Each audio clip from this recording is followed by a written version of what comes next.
Hi friends, this is Vinson. நம்ம சேனலுக்கு உங்களை அன்புடன் வரவேற்கிறேன். நம்ம சேனல் வந்து பார்த்தீங்கன்னா 12th 11th ஆர்ட்ஸுக்காக நம்ம சேனலில் நிறைய வீடியோஸ் வந்து உங்களுக்காக நம்ம கொடுத்துட்ருக்கோம். கண்டிப்பாக நம்ம சேனலை ஃபாலோ பண்ணுங்கள்.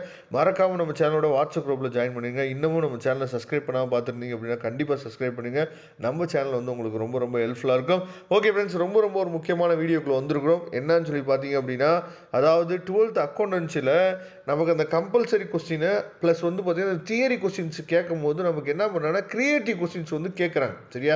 அப்போ அந்த கிரியேட்டிவ் கொஸ்டின்ஸை நான் வந்து அட்டன் பண்ணணும் அப்படின்னா என்ன பண்ணுறது அப்படிங்கிறதுக்காக தான் இந்த வீடியோ வந்து நம்ம என்ன பண்ணுறோம் அப்லோட் பண்ணியிருக்கோம். அதாவது இந்த பிடிஎஃப் ஃபைல் வந்து உண்மையிலே சூப்பராக இருந்துச்சு. அதனால தான் பிடிஎஃப் ஃபைலை டவுன்லோட் பண்ணி உங்களுக்காக என்னாச்சு பார்த்தா கொடுத்துருக்குறோம். சரியா? ஆனால் இந்த பிடிஎஃப் ஃபைலில் இருக்கக்கூடிய கொஸ்டின்ஸை மட்டும் நீங்கள் ப்ரிப்பேர் பண்ணீங்க அப்படின்னாவே மேக்ஸிமம், அதாவது கிரியேட்டிவ் கொஸ்டின்ஸுக்கு இந்த ஒரு பிடிஎஃப் ஃபைல் உங்களுக்கு போதுமானது. சரியா? ஏன்னா இதில் இருக்கிற கொஸ்டின்ஸ் எல்லாமே நமக்கு பப்ளிக் எக்ஸாமில் அடிக்கடி கேட்டக்கூடிய கொஸ்டின்ஸாக நமக்கு என்னாச்சு பார்த்தா கொடுத்துருக்காங்க. சரியா? அதாவது under single entry system is possible to check the arithmetical accuracy of the books accounts அப்படின்னு சொல்லி கொடுத்துருக்காங்க. இந்த கொஸ்டின் கேட்டிருக்காங்க. Can a limited company maintain its account under single entry system, அதாவது சிங்கிள் என்ட்ரி சிஸ்டம். அதுக்கப்புறம் why is the statement of, அதாவது affair prepared under single entry system not referred towards balance sheet அப்படின்னு சொல்லி கொடுத்துருக்காங்க.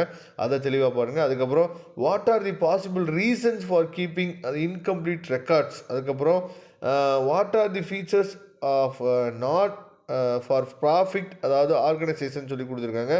Write a note on donation. சரியா? can be balance in the receipt and payments accounts to be treated as a income of period. சரியா? income and expenditure account of the not for profit organization is again, அதாவது to profit and loss account of the business concern explain the statement சொல்லி கொடுத்துருக்கேன். இந்த மாதிரி நமக்கு என்ன பண்ணுறாங்கன்னா முக்கியமான கொஸ்டின்ஸ் இதெல்லாம் வந்து அடிக்கடி நமக்கு என்னாச்சு பார்த்தா எக்ஸாமில் கேட்குறாங்க. அப்புறம் டிஃப்ரென்ஷியேட் பிட்வீன் கொஸ்டின்ஸும் நம்ம என்னாச்சு பார்த்தா உங்களுக்காக கொடுத்துருக்கோம். இதில் ரொம்ப முக்கியமான என்னென்னா கொஸ்டின்ஸை மட்டும் கொடுக்காம வித் ஆன்சர்ஸோடு இருக்கிறனால உங்களுக்கு ரொம்ப என்னாச்சு பார்த்தீங்கன்னா இந்த பிடிஎஃப் ஃபைல் வந்து உங்களுக்கு ரொம்ப யூஸ்ஃபுல்லாக இருக்கும். மொத்தம் ஒரு 6 பேஜ் இருக்குது. சரியா? இந்த 6 பேஜில் சேர்த்து நம்ம அதாவது மொத்தமாக எவ்வளோ கொஸ்டின்ஸ் இருக்குன்னு பார்த்தீங்கன்னா ஒரு 39 கொஸ்டின் இருக்குது. சரியா? இந்த பிடிஎஃப் ஃபைல் நல்லா தான் டவுன்லோட் பண்ணி உங்களுக்காக நம்ம என்னாச்சு பார்த்தா கொடுத்துருக்குறோம். சரியா? அதனால் ஒரு 39 கொஸ்டின் இருக்குது. இதை தெளிவாக நீங்கள் பாருங்கள். இதுவே மேக்ஸிமம் போதுமானது கண்டிப்பாக நீங்கள் கிரியேட்டிவ் கொஸ்டின்ஸை அட்டன் பண்ணுறதுக்கு.